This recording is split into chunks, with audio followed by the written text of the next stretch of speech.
ஜெயராஜ் பெனிக்ஸ், ஜெயராஜ் அப்பா, பெனிக்ஸ் வந்து பையன். இந்த உலகத்தையே உலுக்கி போட்ட ஒரு சம்பவம் தான் அது, மறக்கவே முடியாத ஒரு சம்பவம். 2000 கொடுக்கலாம், ஹேங்கிங் கொடுத்தா என்ன, தூக்கு தண்ணி கொடுத்தா என்ன தப்பு, அதெல்லாம் கொடுக்கலாமே. எப்படி A1 A2 அப்படிங்கிற கேபிட்டல் பனிஷ்மெண்ட் தானே, எல்லாமே மர்டர் தானே. இதெல்லாம் இது மெயின் குற்றவாளி ஆய்வாளர் ஸ்ரீதர் தான், அவர் சொல்லி தான் எல்லாம் அடிச்சோம்னு சொல்லியிருக்காங்க. ஸ்ரீதர் தான் ஆய்வாளர். ஸ்ரீதருக்கு இவங்களுக்கு பர்சனல் வெஞ்சன்ஸ் எதாவது இருந்திருக்கு. இவங்க செல்போன் ரீசார்ஜ் கடை வச்சிருக்காங்க, யாரும் கடலாம் கொடுக்க மாட்டாங்களா, ஏதோ போலீஸ் மீட்டர் கிட்ட போகலான்னு ஐடியா பண்ணியிருப்பாங்க. அது கொடுக்கல அப்படிங்கிற பர்சனல் வெஞ்சன்ஸ். அதுக்கு என்னெல்லாம் கதை சொன்னானுங்கிறீங்க. சர்வதேச தீவிரவாதி லெவலில் பெனிக்ஸ் ஜெயராஜ் கதை சொல்கிறாங்க. நேற்று கூட்டு வந்தப்பையும் ஒரு படப்படப்பு இல்லை அவங்க மூஞ்சில கொலகார பேர். அதாவது அப்பா போல அடித்து பழகுறாரு விட்டுருக்கானோ, அதுவும் அந்த வழக்கில் சாராம்சம் இருக்கு. ஒருத்தர் ரத்தத்தை ஒருத்தர் துடைக்க விட்டுருக்கானோ, ரத்தத்தை துணியால போட்டு. எந்த தைரியத்தில் சார் தப்பிச்சிடலாங்கிற தைரியமா இல்லை எப்படி அவங்க காவல்துறைக்கு இவ்வளோ அதிகாரம்? அடித்து 5 மணி நேரத்தில் செத்துட்டாங்க அவங்க. ரிமாண்ட் பண்ணி 5 மணி நேரம் தான். ஒருத்த பாய் ஒருத்தா டக்குன்னு. பட் ஆனால் வயசானவர் அடிச்சிருக்கானுங்க பாருங்க. அப்படி அப்பாரை புள்ளி பிள்ளையும் பிள்ளை அப்பா இதெல்லாம் எவ்வளோ பெரிய கொடுமையான ஒரு பனிஷ்மெண்ட் இதெல்லாம். அஜித்குமார் டெத்தாக இருக்கட்டும், திருப்பவனம், இப்போ நேற்று நம்ம ஆகாஷ், இது தொடர்ந்துக்கிட்டே தான் சார் இருக்குது. எப்படி பெனிக்ஸ் ஜெயராஜுக்கு வேறு அப்பா பிள்ளை எந்த விதமான வித்தவுட் எனி என்கொயரி கொண்டு வச்சு கொலை பண்ண. அஜித் அப்படி தான், கம்ப்ளைண்ட்டே கிடையாது. அது அப்படி தான் அந்த சிஸ்டமே வச்சுருக்காங்க. ரொம்ப தப்பு. சம்மர் வந்தாச்சு. What's your plan for this holiday? எங்க கிட்ட விட்டுருங்க, நாங்க பாத்துக்கிறோம். VGT holidays. GT Holidays, South India's #1 travel brand. i5 housing and properties தேடுத விடுங்க, தேர்வு செய்யலாம். வாங்க கால் 9962557557. இப்போது புதிய அறிமுகம் ஆச்சி ஹோட்டல் சாம்பார் 50 கிராம் ரூபாய் 20 மட்டுமே. வணக்கம் சார். வணக்கம் சார். 5 வருடங்களுக்கு முன்பு சாத்தாங்குளத்தில் ஜெயராஜ் பெனிக்ஸ் காவல்துறையினர் அடித்து கொல்லப்பட்ட சம்பவம், கொரோனா டைம்லேயும் கொரோனாவையும் மீறி அது பயங்கர பதட்டத்தை ஏற்பட்டுச்சு. இப்போ நேற்று ஜட்ஜ்மெண்ட்டில் 9 பேரும் குற்றவாளிகள் அப்படின்னு ஜட்ஜ்மெண்ட் வந்திருக்கு. இந்த கேஸ் எப்படி சார் பார்க்குறீங்க? ஜூன் 19, 2026 கோவிட் உச்சத்தில் இருந்தப்போ நடந்த ஃபண்ட்ஸ் இது. சாத்தாங்குளம் காவல் நிலையத்தால் அடித்து கொல்லப்பட்டது. ஜெயராஜ் பெனிக்ஸ், ஜெயராஜ் அப்பா, பெனிக்ஸ் வந்து பையன். அந்த உலகத்தையே உலுக்கி போட்ட ஒரு சம்பவம் தான் அது, மறக்கவே முடியாத ஒரு சம்பவம். சிபிஐ 2474 பக்கங்கள் சார்ஜ் ஷீட்டு போட்டாங்க. அன்றைய முதலமைச்சர் வந்து எடப்பாடி பழனிசாமி. அவர் தோல்விக்கு அதுவும் ஒரு காரணம். சிபிஐயில் கொடுத்தாங்க. அப்புறம் அப்படியே கேஸ் நடந்துச்சு. மொத்தம் 10 அக்யூஸ்டு. அதில் பால்துறை மட்டும் ஜெயிலில் இறந்துட்டாப்புல. பாக்கி ஸ்ரீதர், கோபாலகிருஷ்ணன், ரகு கணேஷ், முத்துராஜ், முருகன், செல்லத்துறை, சாமத்துறை, தாமஸ் பிரின்ஸ், வெயில்முத்து, இவங்கெல்லாம் குற்றவாளிகள் என்ன நேற்று நீதிமன்றம் தீர்ப்பளிச்சிட்டாங்க. மதுரை கூடுதல் அமர்வு நீதிமன்றம் முத்துக்குமரன், மாண்புமிகு நீதியரசர் முத்துக்குமரன் அவர் தான் ஜட்ஜ்மெண்ட் கொடுத்தது. இவங்க எல்லாரும் இந்த வழக்கில் குற்றவாளிகள். இவங்களை அடித்த காயங்களும் காவல்துறையினர் அடித்த காயங்களே அதனால்தான் மரணம் ஏற்பட்டிருக்கிறதுன்னு தெளிவாக கொடுத்துருக்காங்க. நெக்ஸ்ட் வந்து 9 தீர்ப்பு விவரம் சொல்லுவாங்க. குற்றவாளிங்கிறது டிக்ளேர் பண்ணிட்டாங்க. பட் யார் யாருக்கு என்ன பனிஷ்மெண்ட்டுங்கிறத நெக்ஸ்ட் மந்த் சொல்லுவாங்க. எந்த மாதிரி தீர்ப்பு நம்ம எதிர்பார்க்கலாம்? டபுள் லைஃபே கொடுக்கலாம், 2 கொடுக்கலாம். ஹேங்கிங் கொடுத்தா என்ன, தூக்கு தண்ணி கொடுத்தா என்ன தப்பு, அதெல்லாம் கொடுக்கலாமே. எப்படி A1 A2 அப்படிங்கிற கேபிட்டல் பனிஷ்மெண்ட் தானே, எல்லாமே மர்டர் தானே. இதெல்லாம் இது மெயின் குற்றவாளி ஆய்வாளர் ஸ்ரீதர் தான், அவர் சொல்லி தான் எல்லாம் அடிச்சோம்னு சொல்லியிருக்காங்க. ஸ்ரீதர் தான் ஆய்வாளர். ஸ்ரீதருக்கு இவங்களுக்கு பர்சனல் வெஞ்சன்ஸ் எதாவது இருந்திருக்கு. இவங்க செல்போன் ரீசார்ஜ் கடை வச்சுருக்காங்க, யாரும் கடலாம் கொடுக்க மாட்டாங்களா, இவங்க ஏதோ போலீஸ் மீட்டர் கிட்ட போகலான்னு ஐடியா பண்ணியிருப்பாங்க. அது கொடுக்கல அப்படிங்கிற பர்சனல் வெஞ்சன்ஸ். அதுக்கு என்னெல்லாம் கதை சொன்னானுங்கிறீங்க. சர்வதேச தீவிரவாதி லெவலில் பெனிக்ஸ் ஜெயராஜ் கதை சொல்கிறானு. தப்பு நடந்து போச்சு, அதை குற்றத்தை ஒத்துக்கிட்டு வேலையை பார்த்துட்டு போகிறத விட்டுட்டு அதுக்கு அந்தந்த ரூட்டை கொடுத்தாங்க. ஒரு கட்டத்துக்கு மேலே மதுரை உயர்நீதிமன்ற நீதியரசர் PN பிரகாஷ் தலையிட்டு தான் இந்த வழக்கு சூட்டப் ஆச்சு. இல்லைன்னா அது முன்னேறியே இருக்காது. இந்த வழக்கு அப்படியே நீத்து போயிருக்கும். அவருக்கு தான் நன்றி சொல்லணும். அவர் பாரதிதாசனுக்கு மேஜிஸ்ட்ரேட் அனுப்புகிறாரு, அந்த மேஜிஸ்ட்ரேட்டே அடிக்க பாஞ்சானவங்கலாம். அவர் ரிப்போர்ட்டாக கொடுத்தாரு, என்னையே அடிக்க வர்றானவங்கன்னு. அப்படிப்பட்ட மோசமானவங்க இந்த இந்த நேற்று கூட்டு வந்தப்பையும் ஒரு படப்படப்பு இல்லை அவங்க மூஞ்சில. கொலகார பேர். அவனுக்கு அந்த அச்சமே கிடையாது. மேஜிஸ்ட்ரேட் அடிக்க போயிருக்கான்.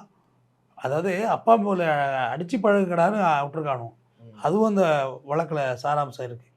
ஸ்ரீதர் சொல்லி தான் அந்த மரணம் ஏற்பட்டுச்சு, அதுவும் அந்த வழக்கில் இருக்குது. அடித்து பழக சொல்லியிருக்காங்க. ஒருத்தர் ரத்தத்தை ஒருத்தர் துடைக்க விட்டுருக்கானோ, ரத்தத்தை துணியால் போட்டு துடைச்சி அவங்க சொந்தக்காரவங்களாலே அள்ளி குப்பத்தட்டில் போட வச்சுருக்கானுங்க. அப்போ இவங்க என்ன கூலாக வர்றாங்க. இல்லை சார், இவங்க இப்போ லாக்அப் டெத்து, இவங்க செத்துருவாங்கிறது ஒரு தெரிய வருது. இவ்வளோ அடிச்சா செத்துருவாங்கிறது மோட்டிவே அப்படிங்கிறவங்க எந்த தைரியத்தில் சார் இது நம்ம தப்பிச்சிடலாங்கிற தைரியமா இல்லை எப்படி அவங்க காவல்துறைக்கு இவ்வளோ அதிகாரம்? அடித்து 5 மணி நேரத்தில் செத்துட்டாங்க அவங்க. ரிமாண்ட் பண்ணி 5 மணி நேரம் தான் செத்துட்டாங்க. ஒருத்த பாய் ஒருத்தா டக்குன்னு. அப்போ லாக்டவுன் நேரம் ட்ரிங்க்ஸ் எல்லாம் கம்மியாக தான் கிடச்சிது. உணவு போலீஸ் இன்ஃப்ளூயன்ஸ் ஃபுல்லாக கிடச்சிருக்கான். ஃபுல்லாக ஊற்றிட்டு அடிக்க வேண்டியது தானே, மாட்டான் போட்டு சவாரின்னு. போலீஸ் மட்டும் ஒன்றே ஒன்று தெரிஞ்சேங்க, நீங்கள் வந்து ஒரு ஒரு 100 பேராக இருக்கக்குள்ள அது க்ரௌட் சைக்காலஜின்னு சொல்லுவாங்க. அப்போ நீங்கள் போலீஸ் என்னவோ பேசிடலாம். ஆனால் நீ தனியாக சுற்கக்குள்ளே சோழியை முடிச்சு விட்ருவாங்க. க்ரௌட் சைக்காலஜியில் இப்போ ஏன் போடா பெரிய இன்ஸ்பெக்டரு அப்படின்ருவோம். பார்க்கல சவுக்கு சங்கர்லேருந்து ஏர்போர்ட் மூர்த்தி வரைக்கும். ஆமாம், கூட்டமாக இருக்கும்போது ஒரு கட்சி ஒரு பேக்ட்ராப் அப்படிங்கிற மாதிரி தனியாக வரக்குள்ள நம்ம கதை பிடிச்சிடுவாங்க. போலீஸ் அரசாங்க பகை, போலீஸ் பகைங்கிறது. அப்போ இவங்க வந்து அப்போலேருந்து உள்ள வெஞ்சன்ஸை வச்சுருந்து பழி வாங்கிட்டானோ. ஆக்சுவலாக பெனிக்ஸ் வந்து சீக்காக தான் ஸ்டேஷனுக்கே வந்தார், உடம்பு சரியில்லாம வந்தாருன்னாங்க. இல்லவே இல்லை, பாடியை நல்லா ஆரோக்கியமாக வந்திருக்கிறாரு. அது இப்போது ரிப்போர்ட்லேயும் இருக்குது, போஸ்ட்மார்ட்டம் ரிப்போர்ட்லேயும் இருக்குது. அவருக்கு கூட கிரானிக் டிசீஸ் எல்லாம் எதுவும் கிடையாது. நல்லா புஸ்தியான உடம்பு தான் அது. அவங்க அப்பா கூட ஏஜ், பட் ஆனால் வயசானவர் அடிச்சிருக்கானுங்க பாருங்களேன். அப்படி அது சொல்ல வர்றேன். அப்பாரு புள்ளி பிள்ளையும் பிள்ளை முடி அப்பா இதெல்லாம் எவ்வளோ பெரிய கொடுமையான ஒரு பனிஷ்மெண்ட். இதெல்லாம் ஆசன வாயில் லட்டியை விட்ருக்கானுங்க. அது இன்டர்னல் ஹேம்பரேஜ், பிளட் கசிவு உள்ளுக்குள்ளேயே நடந்திருக்கு. எந்த அளவுக்கு உனக்கு ஒரு அக்ரெசிவான ஆளுங்கன்னு பாருங்கள். இப்போ நம்ம ஜெயராஜ் ஃபெனிக்ஸ், அவங்க ஜெயராஜோட மகா ஃபெனிக்ஸோட அக்கா கிட்ட நேற்று நான் ஃபோன் பண்ணி கேட்டப்ப அவங்க ஃபேமிலி எல்லாமே கொஞ்சம் இறக்கப்படுங்க, அவர் தப்பு பண்ணிட்டாரு, எங்களுக்கு பிள்ளைங்கள்லாம் இருக்குது அப்படிங்கிற மாதிரி கேட்டதாக சொல்கிறாங்க. இப்படி கேட்கும்போது அவங்களுக்கு எப்படி இருக்கும்னு நினைக்கிறீங்க?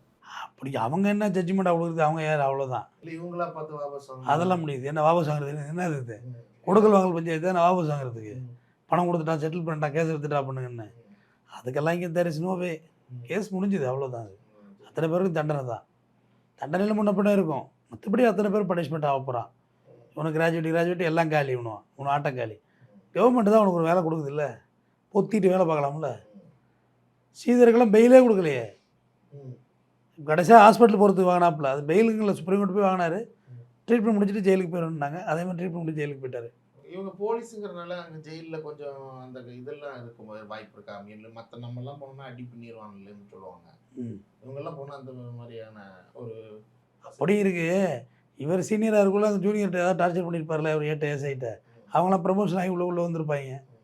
என்ன ப்ரா இன்ஸ்பெக்டரா, என்ன வேலை பார்த்த, நீ என்ன வேலை பார்த்த மாட்டு தண்டனைலாம் ஆகிட்டாங்க. ஒருத்தர் நாய் மதிக்காதுங்க, அவ்வளோதான். தண்டனை ஆகிட்டா அப்புறம் என்ன இருக்குது, அவ்வளோதான். அப்பீல் தான் போகணும், வேறு வழி இல்லை. இதில் ஒரு டவுட் இருக்குது சார். இப்போ 9 பேர் இல்லை 10 பேர், ஒருத்தர் காவல்துறையிலேயே இறந்துடுறாரு, பால்துறை கிட்னி ஃபெயிலியர் ஆகி அப்படின்னு. இப்போ அவரும் குற்றவாளி லிஸ்ட்டில் தான் வருவாரா இல்லை எப்படி? கிரிமினல் கேஸ் செத்து போயிட்டா முடிஞ்சிடும். நம்ம ஜெயலலிதா அம்மையார். ஆமாம், செத்து போயிட்டா முடிஞ்சிடும். பட் அவங்க கிராஜுவேட்டியெல்லாம் கிடைக்காது. அவங்க அக்யூஸ் தான் ஆக்குவாங்க அந்த வழக்கில். கிராஜுவேட்டியெல்லாம் வராது. கிராஜுவேட் பணிக்கூட எல்லாம் பணம்லாம் இருந்ததில்ல, அது பென்ஷனு, கம்பேஷன் க்ரௌண்டில் வேலை, அதெல்லாம் கிடைக்காது. அக்யூஸ் தான் அவன். 10 பேர் குற்றவாளி தான், ஒருத்தன் உயிரோடு இல்லை, அவ்வளோதானே. ஆமாம். இப்போ அந்த 10 பேர் அப்படி 9 பேருக்கும் அப்படிங்கிறப்ப உச்சப்பட்ட தண்டனை ஒரு தூக்கு தண்டனை, ஆயுள் தண்டனை, தூக்கு தண்டனை, கேபிட்டல் பனிஷ்மெண்ட் உள்ளது தான், கொலை தானங்க.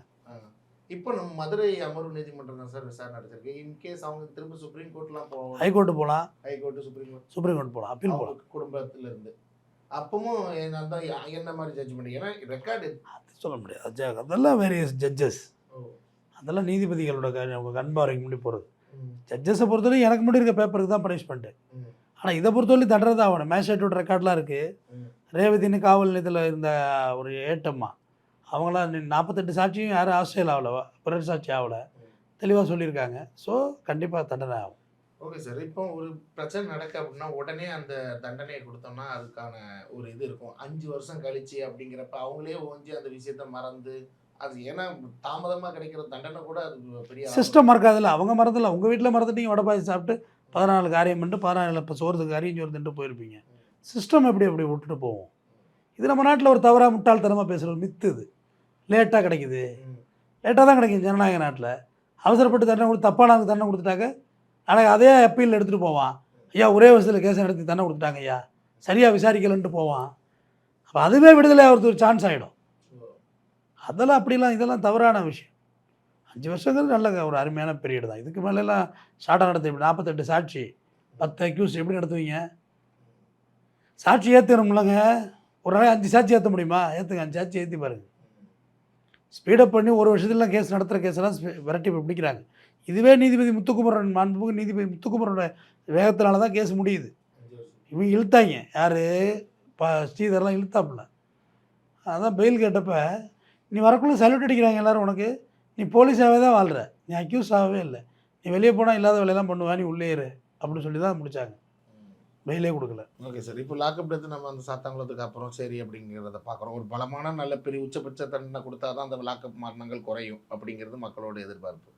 இப்போ அது முடியறதுக்குள்ளே நம்ம அஜித்குமார் டெத்தாக இருக்கட்டும், திருப்பவனம், இப்போ நேற்று நம்ம ஆகாஷ் இதாக இருக்கட்டும், இது தொடர்ந்துக்கிட்டே தான் சார் இருக்குது. எப்படி லாக்அப் டெத்து தொடர்ந்துக்கிட்டு தான் இருக்குது, வெள்ளக்கார காலத்துலேருந்து தொடர்ந்துக்கிட்டு தான் இருக்குது. பட் இதெல்லாம் இருக்கக்கூடாதுங்கிறவா. லாக்அப் டெத்தில் ரொம்ப உச்சக்கட்ட கொடுமையானது அஜித்குமார் அண்டு பெனிக் ஜெயராஜுங்கிறது வேறு அப்பா பிள்ளை. எந்த விதமான வித்தவுட் எனி என்கொயரி தூக்கி கொண்டு வச்சு கொலை பண்ண அஜித் அப்படி தான், கம்ப்ளைண்ட்டே கிடையாது. அந்த நிகிதா வந்து சிபிஐயே போட்டுங்க, ஒன்றுமே இல்லைங்க. இன்னும் சிபிஐனா தேவ தூதர்கள் மாதிரி, அவனும் இன்டர்நேஷ்னல் ஃப்ராடாக இருப்பாங்க இப்போ இருக்குது. அவங்க பாட்டுக்கு நகை வேண்டாமா, கம்ப்ளைண்ட்டை வித்ரா பண்ணிக்கிறீங்களா, முடிச்சு வைக்கிறோம், முடிச்சு வச்சுட்டு போயிட்டாங்க. நகை காணா போய்ட்டு கம்ப்ளைண்ட் கொடுத்தில்ல, நகை கிடைக்கவே இல்லை, நகை காணா போச்சா இல்லையா அப்படின்னு அந்த அம்மா மேலே ரிவெஞ்ச் எடுத்துருக்கணும்ல. அந்த பிரச்சனைக்கு பிள்ளையார் சொல்லியா தானே அதான் ஆரம்பம், அதே எல்லாம் ஃபினிஷிங் பண்ணிட்டு போயிட்டாங்க. அப்போ அவங்களுக்கு எவ்வளோ இன்ஃப்ளூயன்ஸ் இருக்குது. ஆனால் நான் நிகிதா நேராகவே நான் இன்டர்வியூ எடுத்திருந்தேன். அவங்க என்ன சொல்கிறாங்க, நீங்கள் நகை தொலைச்சா போக மாட்டீங்களா, நாங்கள் நகை தொலைச்சா போலீஸில் கம்ப்ளைண்ட் பண்ணக்கூடாது, இது என்னங்க மக்கள் என்ன ஏன் திட்டுறாங்கன்னு கேட்குறாங்க. கம்ப்ளைண்ட் காப்பிங்க, அப்படி ஒரு சீக்வன்ஸே நடக்கலைன்னு சொல்கிறாங்களே. உங்கள் கார் சாவியே அஜித் வாங்கலைன்னு வீடியோ சப்மிட் பண்ணுறாங்க, அதுக்கு என்ன பதில் சொல்கிறீங்க? அந்த அம்மா எவ்வளோ ரெக்கமெண்டாக இருக்கட்டும் சார், காவல்துறை இந்த அளவுக்கு அடித்து துன்புறுத்தி இப்படி கொலை பண்ணணும். காவல்துறை வந்து ஒரு முரட்டு குழந்தைகளுங்க, முரட்டு குழந்தை. இப்படி போனால் அப்படி போயிடுறது. இரியா ஏன் போனோம், மந்திரி எத்தனை மணிக்கு வர்றாரு ரவுண்ட்ஸு, 3 மணிக்கு தானே, ஏன் 1 மணிலேருந்து வெயில் அனுப்பாட்டுற, 2:30 வரையும் நேரில் நின்று 1/2 மணி நேரம் முடிவு நிற்கிறேன்னு சொல்ல மாட்டாங்க. அதான் யூனிஃபார்ம் டிபார்ட்மெண்ட்டுங்கிறது. அது அப்படி தான் அந்த சிஸ்டமே வச்சுருக்காங்க. ரொம்ப தப்பு. அவங்கள இன்னும் ஃப்ரீ பண்ணணும், போலீஸெல்லாம் இன்னும் ஃப்ரீ பண்ணணும். இப்போ ஆகாஷ் மேட்ரு வந்து முத நாள் ஒரு பதைக்கே கத்தி எடுத்து வெட்டுறாரு போகிறாரு, ரைட். அது சிஸ்டம் விசாரிக்க வேண்டியது போலீஸ் இல்லை, கோர்ட்டுக்கு தான் நீங்கள் கொண்டு வரணும். நீங்கள் எப்படி காலை உடைச்சி கையை உடைச்சி கொலை பண்ணுறது சரி? எப்படினாலுமே நானே ஒருத்தர் கத்தி எடுத்து வெட்டுறேன், என்ன அடுத்த நாள் கொண்டுருவியா நீ? என்ன ட்ரையலில் ஏற்று, நான் ஏன் கொண்டேன், ஏன் வெட்டினேன், நான் வெட்டினா இல்லையா, போலீஸ் போட்ட எல்லா கேஸும் உண்மையா? போலீஸ் போட்ட எல்லா கேஸும் உண்மை இல்லை, எல்லா கேஸும் பொய்யும் இல்லை. நல்லவனாக இருந்தாலும் அக்யூஸ்டாக இருந்தாலும் நீதிமன்றம் தான் விசாரிக்கணும். போலீஸ் கஸ்டடியல் டெத்துங்கிறது இனி இருக்கக்கூடாது. தொடர்ந்து பேசுவோம். நன்றி. சம்மர் வந்தாச்சு. What's your plan for this holiday? எங்க கிட்ட விட்டுருங்க, நாங்க பாத்துக்கிறோம். VGT holidays.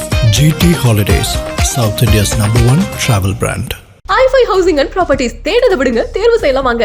கால் 9962557557. இப்போது புதிய அறிமுகம் ஆச்சி ஹோட்டல் சாம்பார் 50 கிராம் ரூபாய் 20 மட்டுமே.